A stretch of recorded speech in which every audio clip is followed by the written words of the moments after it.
जय श्री कृष्णा मित्रों अक्सर हम लोगों को कहते सुनते हैं कि प्रभु जो भी करते हैं अच्छे के लिए ही करते हैं। भगवान श्री कृष्ण ने भी कहा है, जो हुआ अच्छा हुआ, जो हो रहा है अच्छा हो रहा है, जो होगा अच्छा होगा। मित्रों, आज की इस कहानी को सुन लेने के बाद आप खुद ही फैसला करना कि क्या सच में ईश्वर जो करते हैं वो अच्छे के लिए करते हैं या नहीं। दोस्तों, कई बार हमारे साथ बुरा होने पर हम भगवान को दोष देने लगते हैं कि हे कुल मालिक, तूने ये जो किया गलत किया, तुझ में मेरे लिए दया के भाव ही नहीं है। लेकिन जब हमें समझ आती है कि हमारे साथ हुए बुरे काम में भी हमारी ही भलाई छुपी थी, तो हमारा विश्वास भगवान पर और भी गहरा हो जाता है। ऐसी ही एक कहानी जो ईश्वर पर विश्वास से जुड़ी है आपको सुनाती हूँ। कहानी को पूरा जरूर सुनिए। एक आदमी को भगवान पर पूरा भरोसा, पूरा विश्वास था। वो नित्य नियम से भगवान के नाम का जाप किया करता था। एक दिन वो अपने कारोबार के सिलसिले में दूसरे मुल्क एक समुद्री जहाज से जा रहा था। बीच रास्ते में समुद्र में जोर का तूफान आया और पूरा जहाज तहस नहस हो गया। वो आदमी भगवान को मदद के लिए पुकारने लगा, उनको याद करने लगा। अचानक उसका सर जहाज के एक टुकड़े से टकराया और वो बेहोश हो गया। जब आंख खुली तो उसने अपने आप को समुद्र किनारे पाया। उसने देखा वो एक सुनसान टापू था। उसने भगवान का शुक्राना किया कि भगवान ने उसकी जान बचा ली थी। फिर उसने भगवान को बोला, हे प्रभु, आपकी कृपा से मेरी जान बच गई। मेरी विनती है कि मुझे इस अनजान और सुनसान टापू से निकालने का रास्ता भी दिखाओ। इसके बाद उसने बहुत कोशिश की उस टापू से निकलने की, परंतु वो हर प्रयास में विफल रहा। कोई मदद नहीं आई। हारकर उसने सोचा, अब तो यहीं जीवन काटना पड़ेगा। उसने घास फूस इकट्ठा की और अपने रहने लायक एक झोपड़ी बना ली।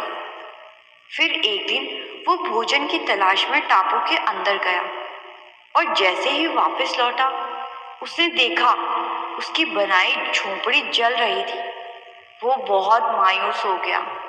वो अपने भगवान, जिन पर उसको अटूट विश्वास था, बुरा भला कहने लगा। वो बोलने लगा, भगवान, तुमने मेरी मदद तो की नहीं, ऊपर से मेरे रहने की जगह भी मुझसे छीन ली। बोलते बोलते वो वहीं एक पेड़ के नीचे सो गया। अचानक बहुत तेज आवाज से उसकी नींद खुल गई। उसने देखा एक जहाज उस टापू के किनारे पर आया है। वो भागकर गया और जहाज के कप्तान ने उसे अपने जहाज में बिठाया। फिर जब जहाज कुछ आगे बढ़ा तो रास्ते में उस आदमी ने कप्तान से पूछा, आपको कैसे मालूम चला कि मैं यहाँ फंसा हुआ हूँ? कप्तान बोला, हमें रेस्क्यू के लिए फायर सिग्नल भेजा गया था। वो आदमी बोला, पर मैंने तो फायर सिग्नल नहीं भेजा। कप्तान ने उत्तर दिया कि हम तो फायर सिग्नल देखकर ही आए हैं। वो देखो टापू की ओर, अभी भी वहां से धुआं उठ रहा है। वही देखकर हमें लगा जरूर कोई मुसीबत में है, इसीलिए हमने जहाज इस टापू की ओर मोड़ लिया। उस आदमी ने जैसे ही टापू की ओर देखा तो उसने पाया ये तो उसकी जलती हुई झोंपड़ी से धुआं उठ रहा है। ये देख उसकी आंख में आंसू आ गए।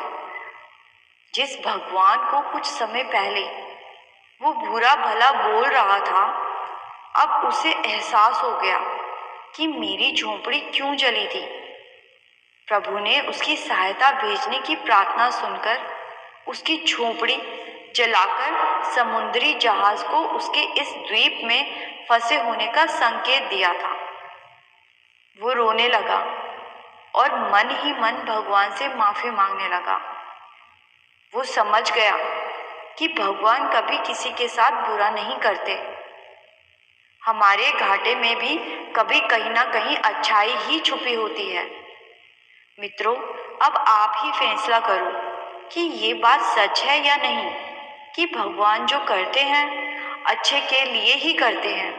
मनुष्य अपना धैर्य बहुत जल्दी खो देता है, इसीलिए हमें हमेशा संयम से काम लेना चाहिए और प्रभु की करनी पर कभी भी संदेह नहीं करना चाहिए।